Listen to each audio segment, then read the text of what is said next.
কলকাতার এই নোংরা গরমে আমার ঘাম মুছতে মুছতেই জীবন শেষ হয়ে যাচ্ছে। মেকআপ কি করব? Hello everyone, welcome back. আজকে আমি তোমাদের সাথে শেয়ার করব কলকাতার এই নোংরা গরমে তোমরা কিভাবে মেকআপ করবে, মানে মেকআপ টিউটোরিয়াল আর কি। কিছু ইউজ করো বা না করো, একটা টোনার রেখো নিজের কাছে যেটা তোমার জীবনকে ধন্য করে দেবে।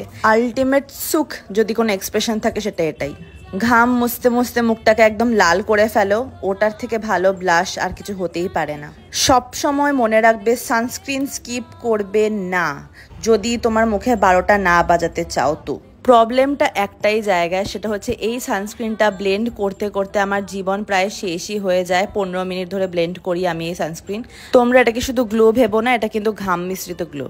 আমার কাছে মেকআপ বলতে শুধু একটাই জিনিস বোঝায় গরমকালে, সেটা হচ্ছে মাস্কারা। ওটার থেকে ভালো মনে হয় না আর কিছু হতে পারে, কারণ ওটাই একমাত্র নষ্ট হয় না। দয়া করে ওয়াটারপ্রুফ মাস্কারা লাগিও, না তো ওটাও নষ্ট হয়ে যাবে। এই যে আমার ঘাম জমা অলরেডি শুরু হয়ে গেছে। আমার মুখে সানস্ক্রিনটাই টিকে থাকছে না, লোকজন কত কত ফাউন্ডেশন লাগিয়ে ফেলছে। আমি একটা জিনিস কোনোভাবেই বুঝতে পারছি না, এই নোংরা কলকাতার গরমে কিভাবে ঠোঁট ফাটে একটা মানুষের। তোমাদের সাথে কি হচ্ছে?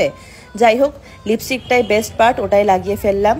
এই লাভার মতো গরম কলকাতার ওয়েদারে যদি তোমরা ভাবো যে আমি একদম ফুল ফেস মেকআপ করবো, সেটা কখনোই সম্ভব না। ঘাম বেরোনো অলরেডি শুরু হয়ে গেছে, কি আর করা যাবে।